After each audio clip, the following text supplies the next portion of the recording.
ঘরের সন্তান ও নবীর গোলাম আমরা। আমাদেরও আজকের দিনে কেউ যদি জুলুম অত্যাচার করে, মানুষের উপরে পেরেশান করে, মানুষের উপরে মিথ্যা মামলা দেয়, মানুষকে জুলুম করে, অত্যাচার করে, তার বিরুদ্ধে আমাদের লড়াই করার দরকার আছে না নয়? জোরে বলুন, হাত তুলে সাক্ষী দেন, লড়াইয়ের দরকার আছে না নয়? তা সেই লড়াইয়ের কথা আব্বাস সিদ্দিকী ডাক দিলে কিছু নামধারী মুসলিম সুরাতে মুনাফেকদের বুকে ব্যথা হচ্ছে না হয়নি? হ্যাঁ, তাদের নিয়ে আমাদের ভাবার দরকার নেই। সেদিনও মুনাফেক রাসূলুল্লাহর বিরুদ্ধে ছিল না? সেদিনও হতভাগা আকবর যখন দ্বীনে ইলাহি লিখেছিল, একদল ইমাম, একদল আলেম, একদল মুফতি আকবরের অর্থ খেয়ে মুজাদ্দিদ আল-পেশানির বিরোধী করেছে না করেনি? তা আজকের দিনেও একদল আলেম, একদল মুফতি, মৌলানা, বক্তা আজকের জালিম হুকুমতদের অর্থ খেয়ে আর নবীর গোলাম, নবীর পক্ষে, দ্বীনের পক্ষে আমি আব্বাস সিদ্দিকী যখন লড়াই করছি, আমার বিরুদ্ধে এই অর্থলোভী মোল্লা বক্তারা বিরোধী করবে, এটা আশ্চর্যের কিছু নয়। আমার ভাষা বুঝছেন? তাহলে যুগে যুগে ন্যায়ের পক্ষে, অন্যায়ের পক্ষে আছে না নাই?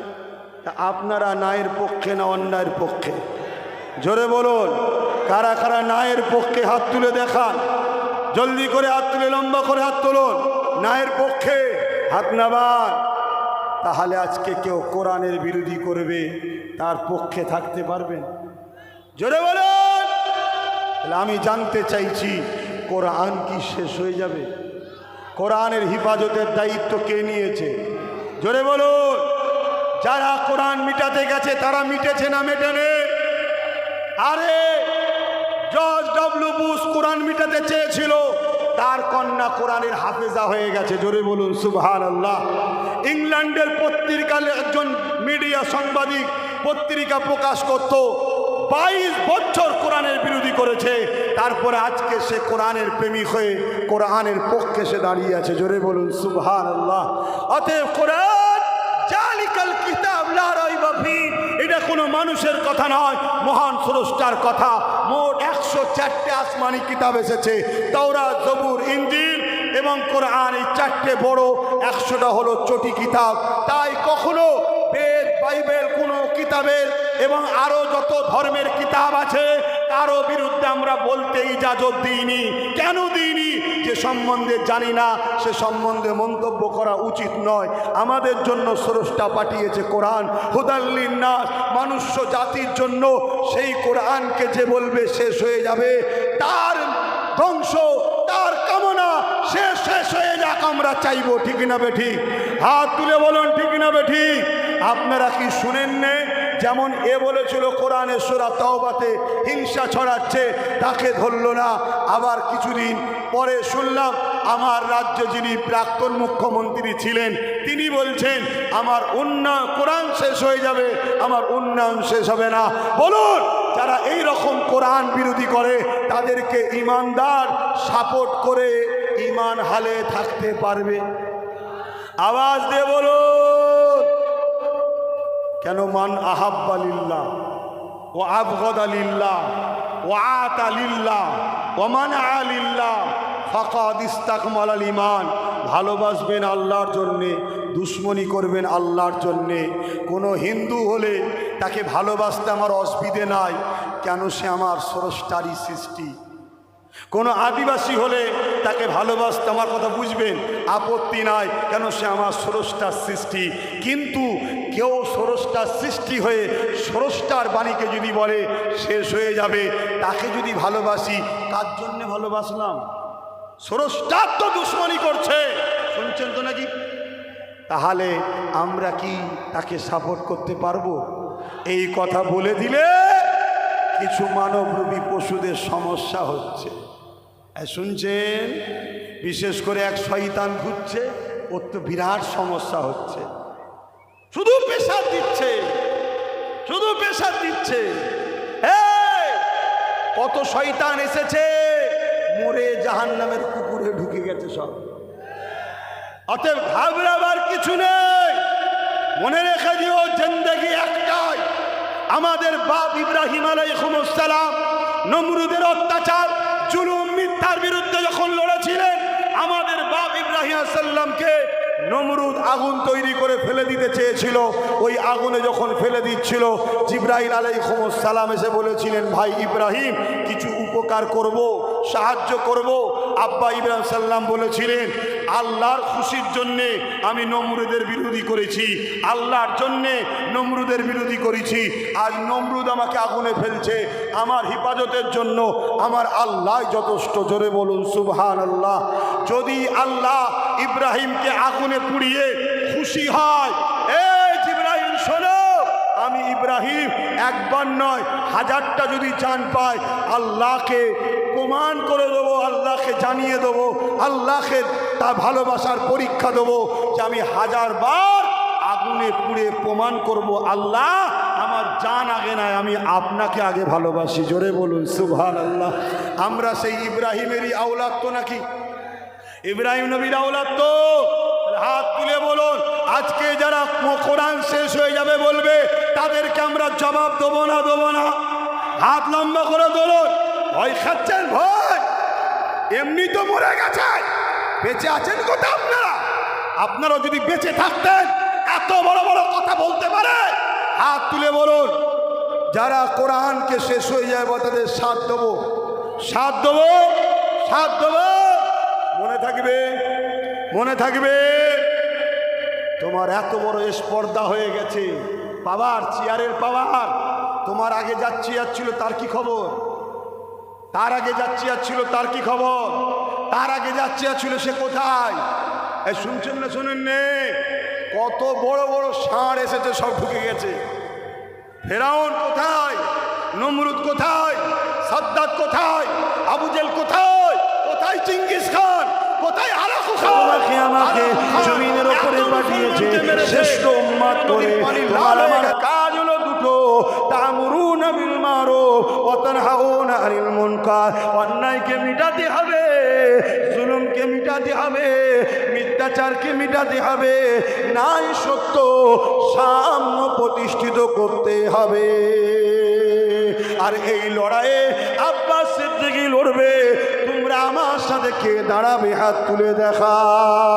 নারে তাকবীর, নারে তাকবীর, দ্বীন ইসলাম নারে দিবে।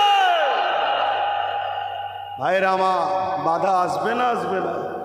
হ্যাঁ, হাওয়ারাল করে দিয়েছো, বসে যাও, হাওয়ারাল করুন। শুনছেন? দোয়া কর দি। কষ্ট হচ্ছে কথা বলতে, বলতে পারিনি তো আসতে। আমার নওজওয়ানেরা, তরুণেরা, বাপেরা, আল্লাহ নবী দ্বীনের জন্যে, ন্যায়ের জন্যে কোরআনের বাণী মানুষের দুয়ারে দুয়ারে পৌঁছাতে গিয়ে আল্লাহ নবী কত কষ্ট করেছে। শোনো, তোমার দিলে যদি নবী পাকের জন্য মহব্বত থাকে, তোমাকে ভেবে চলা দরকার। দুনিয়ায় আমি সবাইকে ছাড়তে পারি, আল্লাহ রসুলকে ছাড়তে পারি না। কেননা আল্লাহ রসুলকে ছেড়ে দিলে ঈমান থাকবে না, যার ঈমান নেই সেই জান্নাতে যাবে না। এ যুবকেরা, তরুণেরা, আমার নবী পাকের প্রেমিকেরা, আমার ধর্মের বিশ্বাস এটা আল্লাহ নবী জানিয়ে দিয়েছে, লা ইউমিনু আহাদুকুম হাত্তা আকুনা আহাব্বা ইলাইহি মিন ওয়ালিদিহি ওয়া ওয়ালাদিহি ওয়ান নাসি আজমাইন। ততক্ষণ পর্যন্ত তোমরা ঈমানদার হতে পারবে না। আমার আম্মা জানেরা মন দিয়ে শোনে, আমার বোনেরা মন দিয়ে শোনে, তামাম দুনিয়া জুড়ে কি হচ্ছে একটু তাকিয়ে তাকিয়ে দেখে, পরিবর্তন হন, মন দিয়ে শোনে। আল্লাহ নবী জানিয়ে দিলে ততক্ষণ পর্যন্ত তোমরা ঈমানদার হতে পারবে না, যতক্ষণ পর্যন্ত তোমরা তোমাদের ধন দৌলত, জমি জায়গা, ঘর বাড়ি, বাপ মা, স্বামী স্ত্রী, ছেলে পুলে, এমনকি নিজে জানের থেকেও আল্লাহ নবীকে বেশি না ভালোবাসবে, ততক্ষণ পর্যন্ত তোমরা ঈমানদার হতে পারবে না। এ যুবকেরা, যাকে মহব্বত করব তার উপরে কেউ আঘাত দিলে তাকে কি কখনো মেনে নিতে পারবো? আমার বন্ধু তো সে হবে যে আমার রাসূলুল্লাহর সঙ্গে বিরোধী করবে না। আমার দুশমন তো সে হবে যে আমার দ্বীনের বিরোধী করবে। হ্যাঁ, হিন্দুরা আমাদের ভাই বোন, আদিবাসীরাও আমাদের ভাই বোন, দলিতরাও আমাদের ভাই বোন। সে আমার ইসলাম মানবে কি মানবে না ও বিষয়টা আমার জানার দরকার নেই, স্রষ্টার কাছে জবাব দেবে। আমি কি করছি, কি মানবো কি মানবো না, তাদেরও জানার দরকার নেই, স্রষ্টার কাছে জবাব দেবে। কিন্তু আমরা সবাই মানুষ, মহান স্রষ্টার আমাদেরকে তৈরি করেছে, বাবা আদম মা হাওয়ার সন্তান আমরা সবাই ভাই বোন মিলেমিশে থাকবো। কিন্তু কেউ যদি আমার দিনের ওপরে আঘাত দেয়, তাকে কখনো মেনে নিতে পারবো না। ঠিক তো নাকি? হ্যাঁ, কে মানে না আমার দেখার দরকার নাই, কিন্তু সে যেন আমার দিনের বিরোধী না করে। আমরাও তো অন্যান্য ধর্মের রীতি মানি না, ঠিক না বেটি? কিন্তু আমরা মানুষ হিসেবে একে অপরে মিলেমিশে আছি। আমরা কি কারো উপরে আঘাত দিই? দেওয়া উচিত হবে না।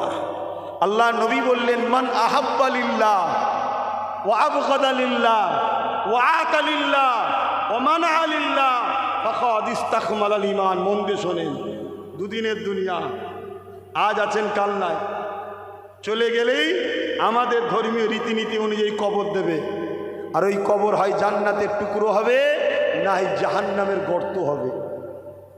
তাহলে ভালোবাসবেন মান আহাব্বা লিল্লাহ কার জন্যে? জোরে বলুন। কাউকে যদি ভালোবাসি কার জন্যে? তাহলে হিন্দু দলীয় আদিবাসীদের ভালোবাসবো কেন বলুন? হ্যাঁ, ভালোবাসবো। কেন ভালোবাসবো? আল্লাহর সৃষ্টি, তাই। স্রষ্টাতে একজন রে বাবা, দুজন তো নয়। তাহলে আল্লাহর সৃষ্টিকে ভালোবাসতে হবে, ঠিক তো নাকি?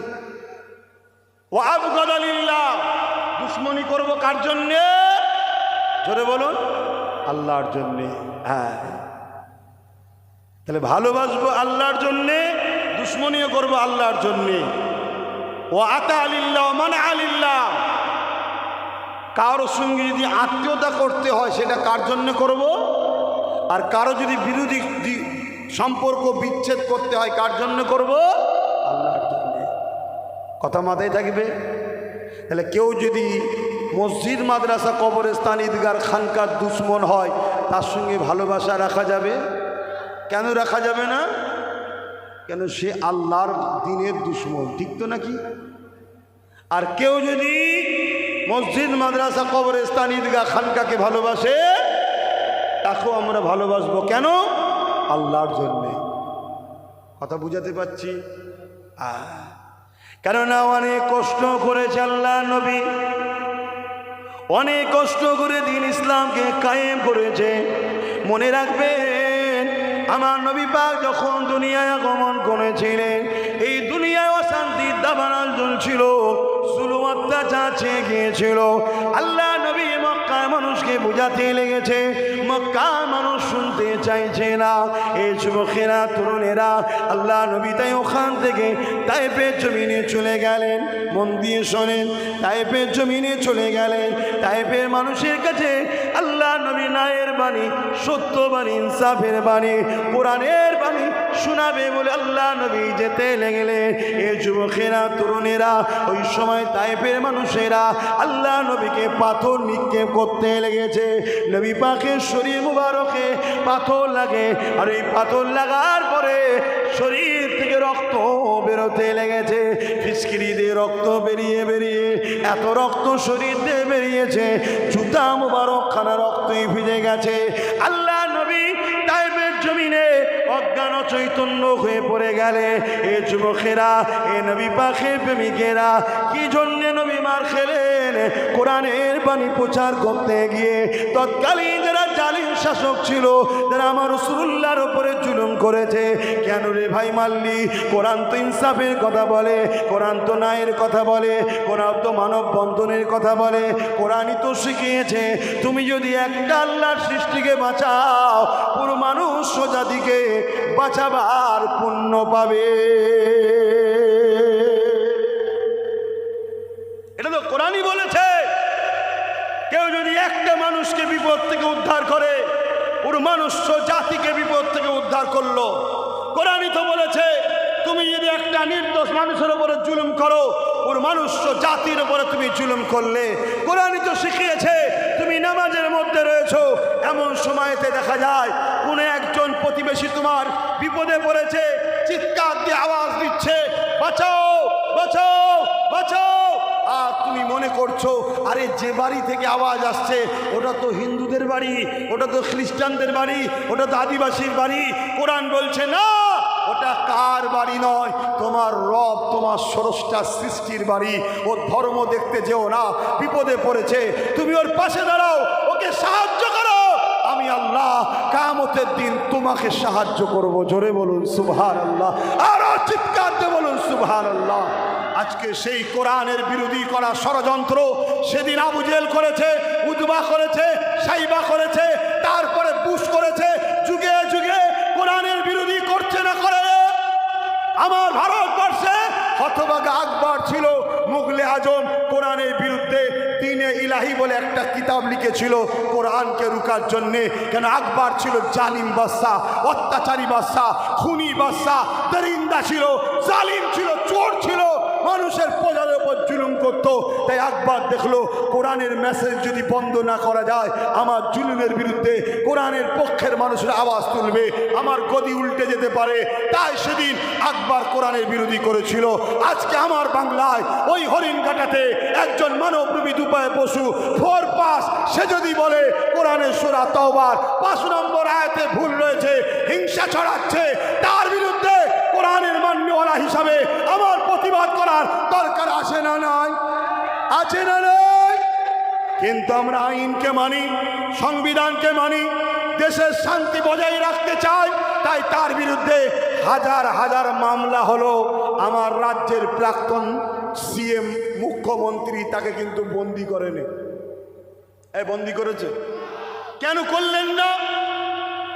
সংবিধান বিরোধী কথা বলেছে, সাম্প্রদায়িক কথা বলেছে, অশান্তি ছড়াবার কথা বলেছে, হাজার হাজার মামলা হলো, আপনি বন্দি করলেন না কেন?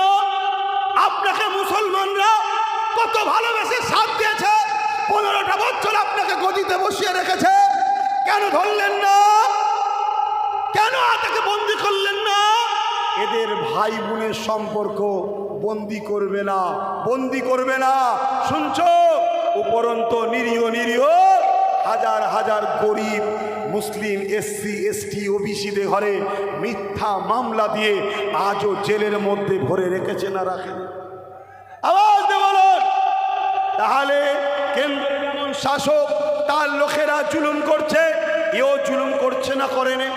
তা জুলুমের বিরুদ্ধে মুসা নবী লড়েছে, অত্যাচারী শাসক নমরুদের বিরুদ্ধে ইব্রাহিম নবী লড়েছে, আমার রাসূলুল্লাহ রোম, পারস্য, কিসরা, কাইসার, আবু জেহেল, উতবা, সাইবার মতো অত্যাচারীদের বিরুদ্ধে আমার রাসূল লড়ে সমাজে মানবতা ফিরিয়ে দিয়েছে, ইনসাফ ফিরিয়ে দিয়েছে, ইনসানিয়ত ফিরিয়ে দিয়েছে। সেই নবীর আসেন, কত সুন্দর কথা শুনছেন, এটা ভালো লাগবে। আর এগুলো সবাই ফলো করে, সেই আসে দাঁড়িয়ে গেলে এখানে সামনে শুন, এগুলোকে অনেকে ফলো করে। শোনো, আমি যে কথা বলছি মন দিয়ে শোনো।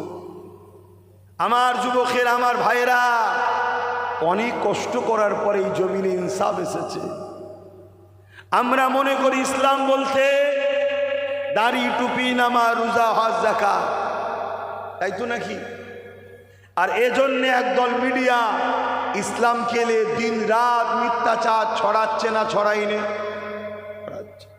আরে ইসলাম তো পিপাসিত মানুষের পিপাসা মিটাবার নাম, ইসলাম তো ক্ষুধার্ত মানুষকে খানা খাওয়াবার নাম, ইসলাম তো বস্ত্রহীনকে বস্ত্র দিবার নাম, ইসলাম তো অসহায় মানুষকে আশ্রয় দিবার নাম, ইসলাম তো জুলুম মুক্ত সমাজ গড়ার নাম, ইসলাম তো নেশা মুক্ত সমাজ গড়ার নাম, ইসলাম তো নারীর অধিকার দিবার নাম, গরিবের অধিকার দিবার নাম, বিধবার অধিকার দিবার নাম, এতিমের অধিকার দিবার নাম। ইসলাম তো নিজের মাতৃভূমিকে সার্বভৌমত্ব নিরাপদে রাখার নাম হলো ইসলাম। জোরে বলুন সুবহানাল্লাহ। আজ আপনি আমার আলোচনাকে কোন রং লাগাবেন ওটা আপনার ব্যক্তিগত ব্যাপার। আমি আমার মাতৃভূমির সার্বভৌমত্বকে নিরাপদে রাখার জন্য কথা বলবো। এটা আমার জন্য ধর্মীয় কাজ হবে, আমি নেকি পাবো। জোরে বলুন সুবহানাল্লাহ। আজ জুলুমের বিরুদ্ধে, ন্যায়ের পক্ষে, অন্যায়ের বিরুদ্ধে, মানবতার পক্ষে, সত্যের পক্ষে আজ আমি কথা বলবো। এটাকে আপনি কি রং দেবেন আপনার ব্যক্তিগত ব্যাপার, আমার জন্য ইসলাম ধর্মের কাজ। জোরে বলুন সুবহানাল্লাহ। আরে নামাজ তো মেরাজ থেকে রাসূলুল্লাহ নিয়ে এসেছে, নামাজ মেরাজ থেকে রাসূলুল্লাহ নিয়ে এসেছে। নবী নবুয়াতে 10 বছর 11 বছর পর মেরাজে গেছে, তখন নামাজ এনেছে। নামাজ যেমন ব্যক্তিগত জীবনের কল্যাণ আনে, রোজা যেমন ব্যক্তিগত জীবনকে সুস্থ রাখে, হজ ব্যক্তিগত জীবনের কামিয়াবি, দাড়ি টুপি এটা আমার ইসলামের ইউনিফর্ম। কিন্তু আমার নামাজ, আমার রোজা, আমার দাড়িতে সমাজের মানুষের কোনো কল্যাণ নাই, ওটা আমার কল্যাণ। তাই সমাজকে নেশা মুক্ত করলে সমাজ মুক্ত হবে।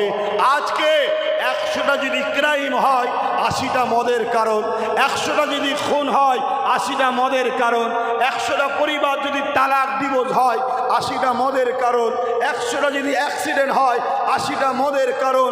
তাই ইসলাম বলছে নেশা মুক্ত করতে হবে। উম্মতে মুহাম্মাদি আমরা দাবি করে নেশা যুক্ত যারা করতে চায় তাদের সঙ্গে থাকতে কখনো পারি না। আমরা নেশা মুক্ত সমাজ গড়ার জন্য সংগ্রাম সংকল্প লিয়া দরকার আছে না নাই? এই আলোচনা ইসলামেরই হচ্ছে না ইসলামের বিরুদ্ধে হচ্ছে? জোরে বলুন। অনেক সমালোচনা আব্বাস সিদ্দিকীকে নিয়ে, হাটে বাজারে, চায়ের দোকানে, ক্লাবে, পার্টি অফিসে, ট্রেনে, বাসে, যেখানেই যাও কান পাতো পক্ষে বিপক্ষে আব্বাস সিদ্দিকীলেই সমালোচনা হচ্ছে। বলুন আলহামদুলিল্লাহ। এটা ভালো লক্ষণ না খারাপ লক্ষণ? হ্যাঁ, আবেরা মনে রেখে দেবেন, আমার রাসূলুল্লাহ অনেক কষ্ট করেছে এই জমিনের ওপরে এসে। আল্লাহ নবী যখন দেখলেন সমাজের মানুষগুলো নারীকে জ্যান্ত পুঁতে দিচ্ছে, আল্লাহ নবী তখন তাদের ধরে ধরে গেলেন, তাদেরকে বোঝাতে লাগলেন, বাবারা তোরা নারীগুলোকে জ্যান্ত পুঁতে দিস না, কেননা তোরা নারীদেরকে বাঁচতে সম্মান দে। আমার মায়ের জাতেরা, এ কন্যারা, নারীরা, আমার বোনেরা, মন দিয়ে শোনো, আমার রাসূলুল্লাহ তোমাকে আমাকে কত সম্মানের জোর দিয়েছে। আল্লাহ নবী জানিয়ে দিলে কারো ঘরে যদি প্রথম কন্যা সন্তান হয়, এর মানে ওই বাবাটাকে মহান স্রষ্টা কন্যা সন্তান দিয়ে জান্নাতে সংবাদ দিল। আল্লাহ নবী আরো জানিয়েছে, আমার সাহাবারা মানুষ্য জাতিকে জানিয়ে দেবে, কারো ঘরে যদি 2টো কন্যা সন্তান হয়, ওই 2 কন্যার বাবাকে আমি রাসূলুল্লাহ জানিয়ে দিই, কিয়ামতের দিনে তাকে শাফাআত করে জান্নাতে নিয়ে যাব। আল্লাহ নবী যখন এই কথাটা বললে, ওখানে এক সাহাবী ছিলেন, তিনার একটা কন্যা সন্তান ছিল।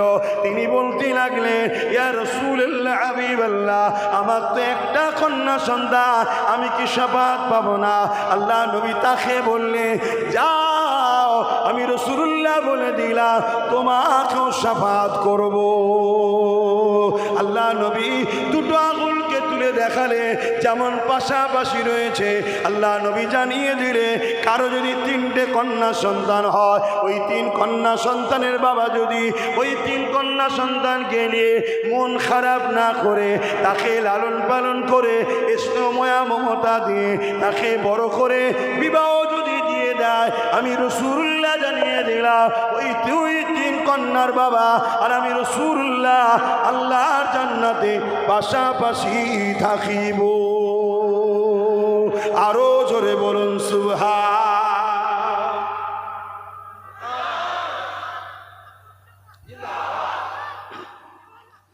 আমার আল্লাহু আকবার। তাহলে বলুন, কন্যা সন্তান হলে মন খারাপ করলে হবে? আজ কন্যা সন্তানদের ঘরে হত্যা করা হচ্ছে না, হয়নি? আজ মিডিয়া খুলুন, পত্রিকা খুলুন, নারী সমাজের উপরে অত্যাচার জুলুম হচ্ছে না, হয়নি? আজ তিলোত্তমা থেকে শুরু করে, অভয়া থেকে শুরু করে, তামান্না থেকে শুরু করে কন্যা সন্তানদের ওপরে জুলুম অত্যাচার হচ্ছে না হয় রে? আজ যদি আমি আব্বাস সিদ্দিকী ধর্মীয় মন থেকে দাঁড়িয়ে যদি বলি, যারা কন্যা নারীদের ওপরে জুলুম করে, এই নারীদের জুলুম যারা রুখতে পারে না, আর যারা নারীদের ওপরে জুলুম করছে তাদেরকে যারা ছাড়াবার জন্য কোটি কোটি টাকা খরচ করছে সুপ্রিম কোর্টে, তাদেরকে সাপোর্ট করা উম্মতে মুহাম্মাদির জন্য হারাম হবে। কেন? আমার নবীর আদর্শ হলো নারীদের অধিকার দাও, নারীদেরকে ভালোবাসো। যারা নারীদেরকে জুলুম করে তাদের সাথে উম্মতে মুহাম্মাদি থাকতে পারে না, পারে না, পারে না। ঠিক না বেঠিক? আপনি আমার কথাকে কি রং দেবেন সেটা আপনার ব্যাপার, কিন্তু আমি রাসূলুল্লাহর কথা আমার উম্মির উম্মতদের কাছে দেবো না, দেবো না। কথা বলেন।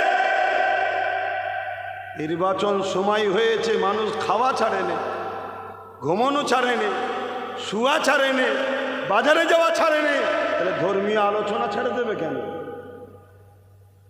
কথা বলছেন না কেন? আজকে বলুন, আমার রাসূল পাক সাল্লাল্লাহু আলাইহি সাল্লাম এবং ইসলাম নারীদের মর্যাদা দিয়েছে না দেয়নি? জোরে বলুন।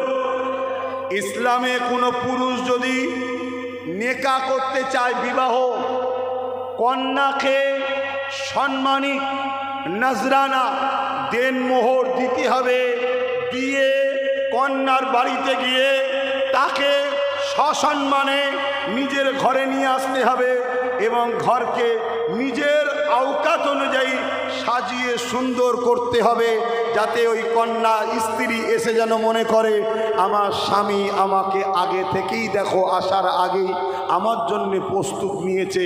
এই সিস্টেমটা হলো ইসলামের। জোরে বলুন সুবহানাল্লাহ। কেউ যদি মেয়ের বাপের কাছে অর্থ নেয়, মোটরসাইকেল নেয়, গাড়ি নেয়, সে কিন্তু ইসলামের নিয়মকে ভঙ্গ করেছে। এর জন্য ইসলাম দোষী নয়। শুনছেন? তাহলে ইসলাম মায়ের জাতকে সম্মান দিয়েছে না দেয়নি? একটা আওয়াজ দে বলুন। হায় হায় হায়। আর আজকে যদি আমার বাংলাতে শুনতে হয়, কেউ যদি বলে যে ইসলামে নাকি রেপ করা ভালো কাজ, তাহলে তার প্রতিবাদের দরকার, ইসলামের স্কলার হিসাবে, প্রচারক হিসাবে দরকার আছে না নয়? এরম কথা শুনেছেন না শুনেন না? আচ্ছা, যে জালিমটা, যে মানবরূপী শয়তানটা এরকম একটা অন্যায় কথা বলল ইসলামের মতো পবিত্র ধর্মের বিরুদ্ধে, তার বিরুদ্ধে আমার কথা বলার কি স্বাধীনতা নাই? নিশ্চয়ই আপনারা জানেন, এই যে উত্তর 24 পরগনার ভাটপাড়ার অর্জুন সিং নামদার, সে বলেছে ইসলামে নাকি রেপ করা ভালো কাজ। বলুন, এই যে কথাটা বলল, এ সাম্প্রদায়িক কথা বলেছে না বলেনে? দেশের সংবিধান বিরোধী কথা বলেছে না বলেনে? আওয়াজ দিয়ে বলুন, আমার ইসলামের বিরুদ্ধে মিথ্যাচার করেছে না করেনি? এর বিরুদ্ধে আইনত ব্যবস্থার জন্য হাজার হাজার ধর্মপ্রাণ মুসলমান আইনকে যারা মানে, সংবিধানকে যারা মানে, দেশ ও দেশের আইন ব্যবস্থার উপরে যারা আস্থা রাখে, তারা কেস করেছে না করেনি? কিন্তু তাকে কি অ্যারেস্ট করা হয়েছে? জোরে বলুন। উপরন্তু হাজার হাজার হাজার হাজার নিরীহ, গরিব, অসহায়, দুঃখী মানুষদের ঘরে এই সমাজে অ্যারেস্ট করে, বন্দি করে, মিথ্যা কেস দিয়ে জুলুম করা হয় না, হয় না?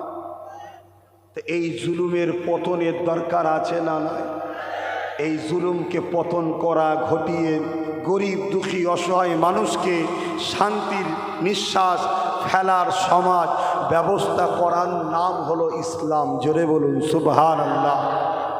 মূর্খ যদি হও, পড়ো, পড়ে জেনে নাও ইসলাম নিয়ে, কিন্তু আমার ইসলামকে নিয়ে মিথ্যাচার করো না। আমরা কখনো কারো ধর্ম নিয়ে কোনো আলোচনা সমালোচনা করি না। আল্লাহ কোরআনে জানিয়ে দিয়েছে, তুমি কারো দেব দেবীর ওপরে গালিগালাজ করো না, তাহলে সে ভুল বশত তোমার দিন তোমার আল্লাহর উপরে নোংরা কথা বলবে। এ যুবকেরা, তরুণেরা, বাপেরা কিন্তু বারবার দেখতে লেগেছি আল্লাহ নবীর কষ্টের ইসলাম, আল্লাহ নবীর মেহনতের ইসলাম। এই সমাজের অন্যায় অত্যাচার জুলুমকে মিটাতে গিয়ে আল্লাহ নবী কত কষ্ট করেছে। এই যুবকেরা, এমনও দিন গেছে আল্লাহ নবী যখন সিজদায় পড়েছে, মক্কা জালিমেরা আমার নবী পাকের উপরে পচা তুম্বার ভুঁড়ি পর্যন্ত চাপিয়ে দিয়েছে। আল্লাহ নবী মাথা তুলতে পারেনি, একদিকে ভারী আর একদিকে দুর্গন্ধ। ওই সময় রাসূলুল্লাহ কলিজার টুকরে খাতুনে জান্নাত ফাতেমা জাহরা রাদিয়াল্লাহু তাআলা আনহা, তিনি এমন করে হাতে করে নাবিয়ে আব্বার পিঠ থেকে পচা তুম্বার ভুঁড়িকে নাবিয়েছে। তারপরে রাসূলুল্লাহ মাথা তুলেছে। এ উম্মতে মুহাম্মাদি, তোমাদের দিলে যদি নবীর প্রেম থাকে তাহলে বলো তো দেখি, আজ তুমি আমি বেঁচে থাকা অবস্থাতে আমার নবী পাকের দিনের বিরুদ্ধে কেউ বলবে আর আমরা তাদের পিছনে ঘুরে বেড়াবো, তাদের জয়গান গাইব, তাদের ঝান্ডা নিয়ে ঘুরবো, তাদের বিজয়ের জন্য কামনা করব। মনে রেখে দিও, আল্লাহ ছাড় দিয়েছিল ফেরাউনকে, ছেড়ে কিন্তু দেয়নি। আল্লাহ ছাড় দিয়েছিল নমরুদকে, ছেড়ে কিন্তু দেয়নি। আল্লাহ ছাড় দিয়েছিল এজিদকে, ছেড়ে কিন্তু দেয়নি। আল্লাহ ছাড় দিয়েছে তোমাকে আমাকে, ছেড়ে কিন্তু দেবে না। একদিন না একদিন মৃত্যু সবার